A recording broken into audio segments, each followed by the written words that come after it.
My name is Mike Preisner. I joined the Army, left for basic training on my 18th birthday in June of 2001. I was assigned to the 10th Mountain Division, and in March of 2003, I was attached to the 173rd Airborne Brigade and deployed to northern Iraq. So when I first joined the Army, we were told that racism no longer existed in the military. A legacy of inequality and discrimination was suddenly washed away by something called the Equal Opportunity Program. We would sit through mandatory classes, and every unit had this EO representative to ensure that no elements of racism could resurface. I began to hear new words like towelhead and camel jockey, and the most disturbing, sand nigger.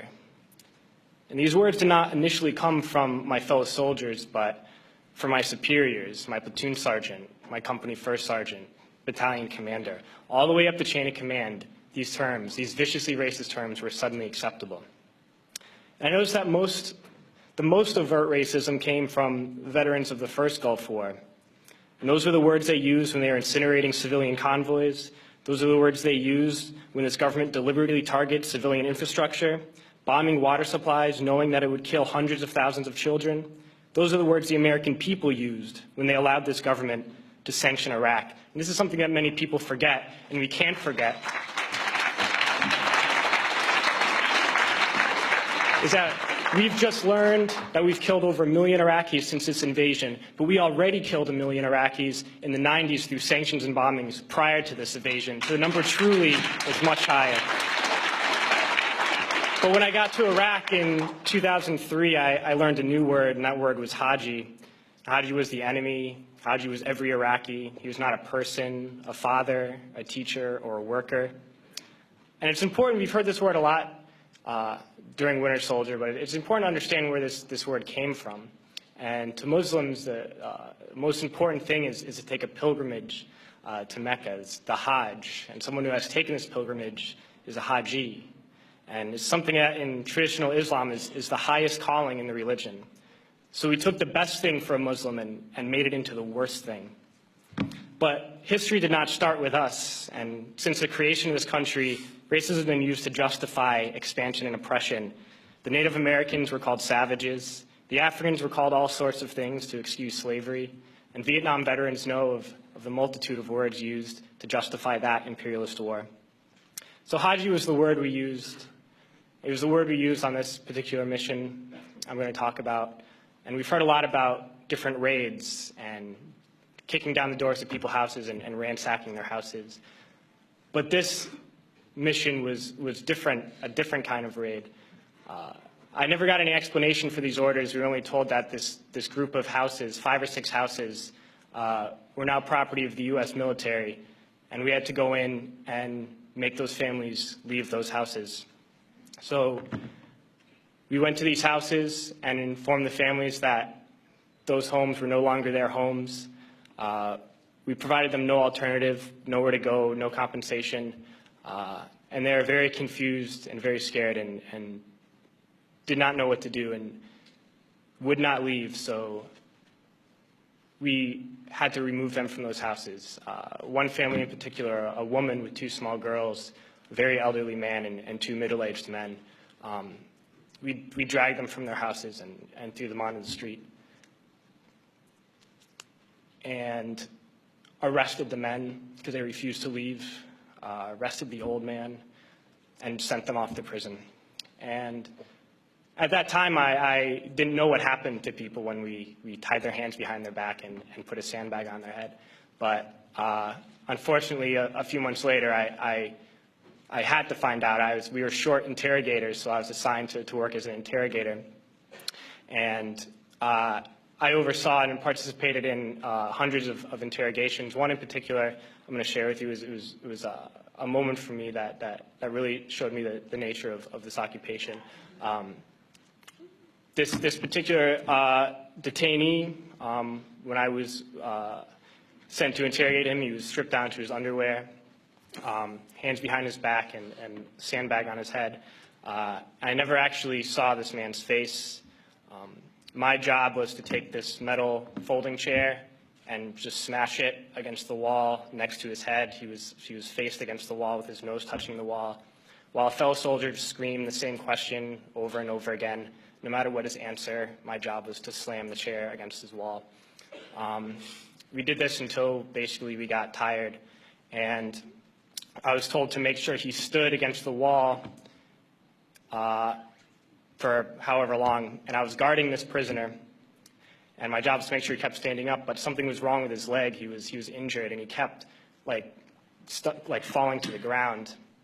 And the sergeant in charge would come and tell me to get him up off his feet. So I'd have to pick him up and put him against the wall. And he kept going down. I just have to keep pulling him up and putting him against the wall. And my sergeant came along, and he was upset with me for not, continue to stand. He picked him up and slammed him against the wall several times. And then he left, and when the man went down on the ground again, I noticed blood pouring down from under the sandbag. And so I let him sit, and when I noticed my sergeant coming again, I would tell him quickly to stand up. And then I realized that I was supposed to be guarding my unit from this detainee, and at that point I realized I was guarding the detainee from my unit. And I tried hard to be proud of my service, but all I could feel was shame. And racism could no longer mask the reality of the occupation. These were people. These were human beings. I've since been plagued by guilt anytime I see an elderly man, like the one who couldn't walk, who we rolled onto his stretcher and told the Iraqi police to take him away. I feel guilt anytime I see a mother with her children, like the one who cried hysterically and screamed that we were worse than Saddam as we forced her from her home. I feel guilt anytime I see a young girl, like the one I grabbed by the arm and dragged into the street. We were told we were fighting terrorists. The real terrorist was me, and the real terrorism is this occupation. Racism within the military has long been an important tool to justify the destruction and occupation of another country. It has long been used to justify the killing, subjugation, and torture of another people. Racism is a vital weapon employed by this government. It is a more important weapon than a rifle, a tank, a bomber, or a battleship. It is more destructive than an artillery shell, or a bunker buster, or a Tomahawk missile. While all those weapons are created and owned by this government, they are harmless without people willing to use them. Those who send us to war do not have to pull a trigger or lob a mortar round. They do not have to fight the war, they merely have to sell the war. They need a public who is willing to send their soldiers into harm's way. They need soldiers who are willing to kill and be killed without question. They can spend millions on a single bomb, but that bomb only becomes a weapon when the ranks in the military are willing to follow orders to use it. They can send every last soldier anywhere on earth, but there will only be a war if soldiers are willing to fight. And the ruling class, the billionaires who profit from human suffering, who care only about expanding their wealth, controlling the world economy, understand that their power lies only in their ability to convince us that war, oppression, and exploitation is in our interest. They understand that their wealth is dependent on their ability to convince the working class to die to control the market of another country. And convincing us to kill and die is based on their ability to make us think that we are somehow superior. Soldiers, sailors, Marines, airmen have nothing to gain from this occupation. The vast majority of people living in the U.S. have nothing to gain from this occupation. In fact, not only do we have nothing to gain, but we suffer more because of it.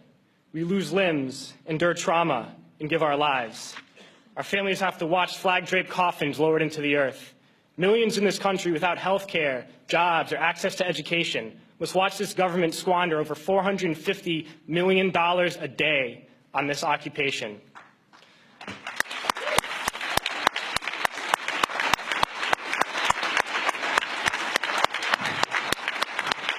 Poor and working people in this country are sent to kill poor and working people in another country to make the rich richer. And without racism, soldiers would realize that they have more in common with the Iraqi people than they do with the billionaires who send us to war.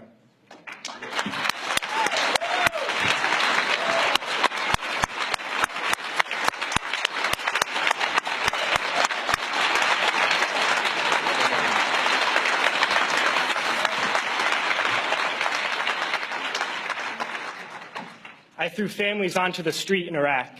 only to come home and find families thrown onto the street in this country, in this tragic and unnecessary foreclosure crisis. We need to wake up and realize that our real enemies are not in some distant land.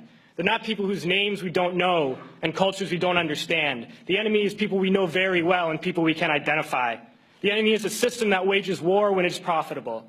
The enemy is the CEOs who lay us off from our jobs when it's profitable. It's the insurance companies who deny us health care when it's profitable. It's the banks who take away our homes when it's profitable. Our enemy is not 5,000 miles away. They are right here at home. And if we organize and fight with our sisters and brothers, we can stop this war, we can stop this government, and we can create a better world.